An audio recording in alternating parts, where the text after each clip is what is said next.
Hey, RetconRaider here. Given the subject matter in some of my recent videos, it should come as no surprise that I'm a big fan of H.P. Lovecraft's writing, as well as derivative works that are inspired by those stories. So, with that in mind, I thought I'd shift tracks a bit and talk about a different crowdfunding project that I've been following over the past year. Let's talk about Stygian, Reign of the Old Ones. So, what is Stygian? Well, Stygian is a turn-based tactical role-playing game that takes place in a gothic horror setting, heavily inspired by the classic works of H.P. Lovecraft. It's being developed by Cultic Games, a development team based out of Turkey. Stygian's crowdfunding campaign ran last year, starting in June and ending in July after it successfully raised a modest €74,000. The team has been hard at work on the game ever since then, and they're currently anticipating the release of an early access demo this August, followed by a full release either late this year or early next year.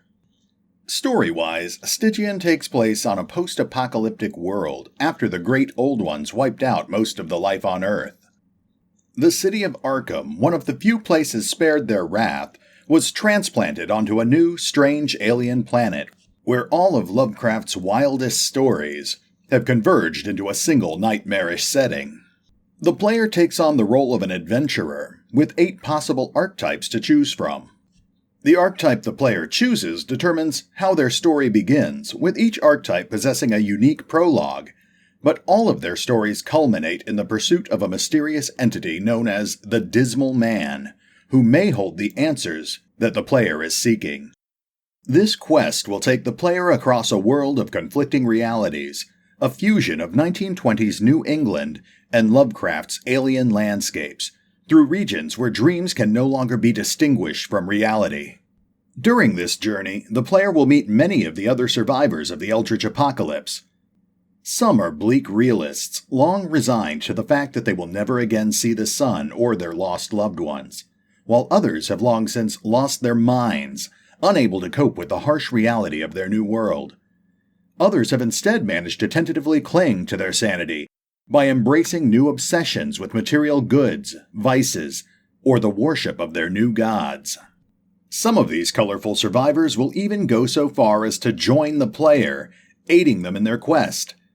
Each of these potential companions is heavily inspired by Lovecraft's fiction, and each is a unique individual who will further influence the story, and may react negatively to some of the player's decisions.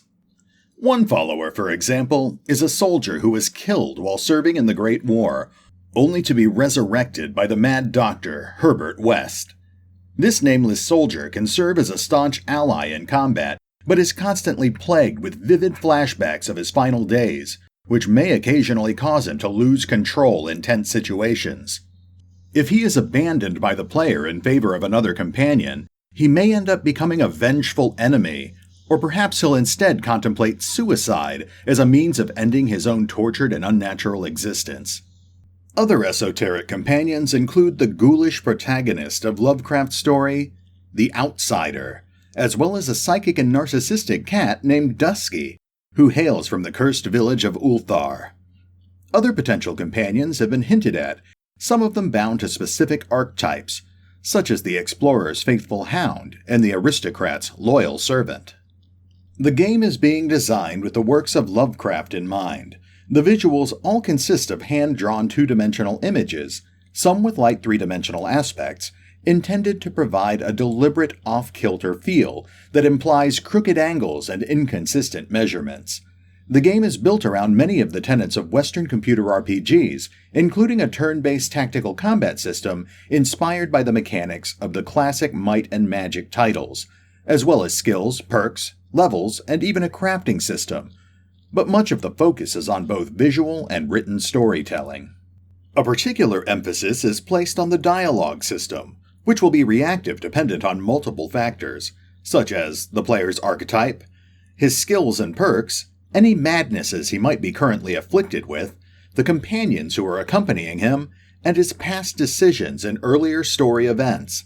The idea is to present a large degree of reactivity and replayability, allowing a player to theoretically play through the game multiple times while still discovering new content each time. A player using the criminal archetype, for example, may discover that they have access to special dialogue that allows them to negotiate a truce with a violent gang of mobsters, while a player using the soldier archetype may find that their dialogue leans more toward resolving the encounter with force. A character who's afflicted with paranoia, on the other hand, may discover that several of their normal dialogue options have been replaced by new ones that reflect their deluded state of mind, making it almost impossible to properly negotiate with a friendly, but potentially untrustworthy, NPC. Likewise, the developers have emphasized the importance of textual narrative, which they feel adds another layer of immersion to the game. A text box will regularly update with colorful prose, helping to describe the player's surroundings in ways that visuals may not be able to convey, all of it written in a fashion intended to be reminiscent of Lovecraft's writing style. Take, for example, the Sinister Grandfather Altar. This towering depiction of one of the elder gods perches atop the naked base of a shattered statue. Fashioned from scraps of wood and metal, awkwardly fastened together with nautical rope, it displays the twisted aesthetics of its makers, men clearly cursed with some disease of the brain. And then, of course, there are the monsters, such as this thing, the Migo, inhabitants of the alien world of Yuggoth. From the creature's back sprouts a pair of membranous wings, bat-like and striated with thick veins. The ellipsoid skull is covered in weird organ-like antennae, from which emanate a wide spectrum of colored rays, the effects of which you do not care to imagine. And speaking of monsters, that brings us to another main aspect of the game, the turn-based tactical combat. On its face, the system seems fairly standard. During combat, the player makes use of action points, which they spend to move around the battlefield, make attacks, use items from their inventory, and cast spells. However, the developers have stressed that combat in Stygian is not about winning, but more about enduring in terms of progression. The player may encounter some threats that can be overcome with force, but in at least some of the cases, the player will find themselves faced with threats that they could never reasonably overcome. In these cases, they will be tasked with what might be better described as tactical turn-based survival, as they use their actions to delay or weaken monstrous creatures long enough to provide them with a chance to escape.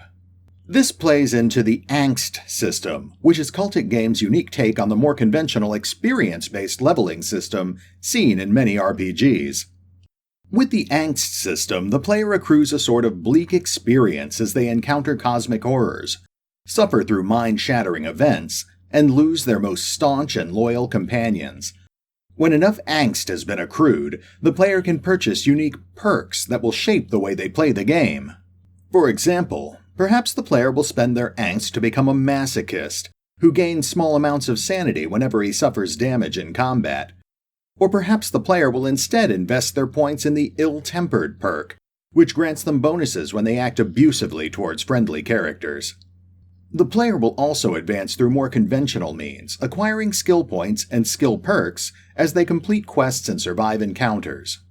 There are 12 skills in all, each with their own associated uses and special unlockable perks. Different archetypes gain bonuses to specific skills, but the character advancement system is largely open. There's nothing to prevent an academic from training in the use of firearms, for example, but they will never reach the same potential with guns that soldier archetypes can reach. Much like their archetype or companions, the player's choice of skills will also shape the way they play the game. Will the character focus on skills like melee and firearms, fighting their way through whatever obstacles they find in their way? Or perhaps they'll focus on stealth and subterfuge, circumventing those obstacles entirely.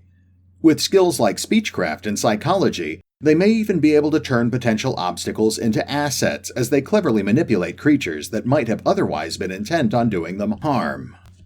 And of course, some skills will be useful for the game's crafting system. Skills like science, medicine, and survival will allow the player to gather potentially useful ingredients from the world around them, and then use them to craft useful items such as ammunition, explosives, or life-saving medical supplies. Beyond that, the player will need to constantly keep their own wavering sanity in mind.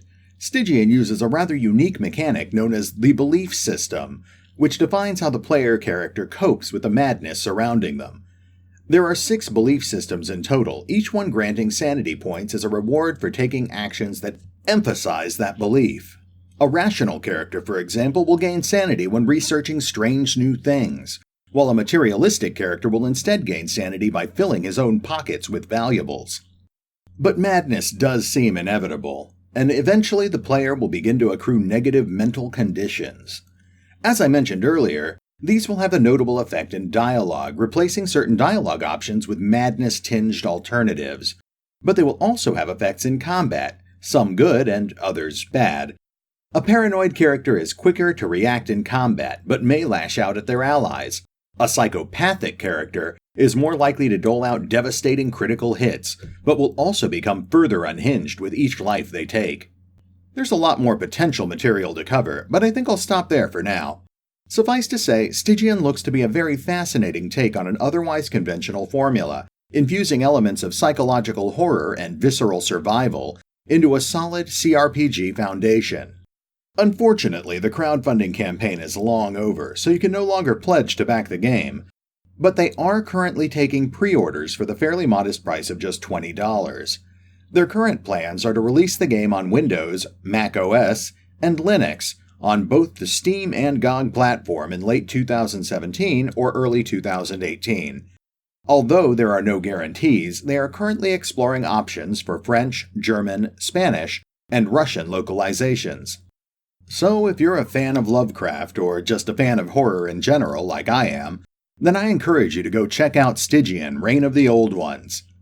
I may end up doing a second video on this game later down the line, maybe focusing on some of the minutiae of the character system, but for now you can learn all about the game on the official website, the official Facebook page, or the crowdfunding campaign over on Kickstarter.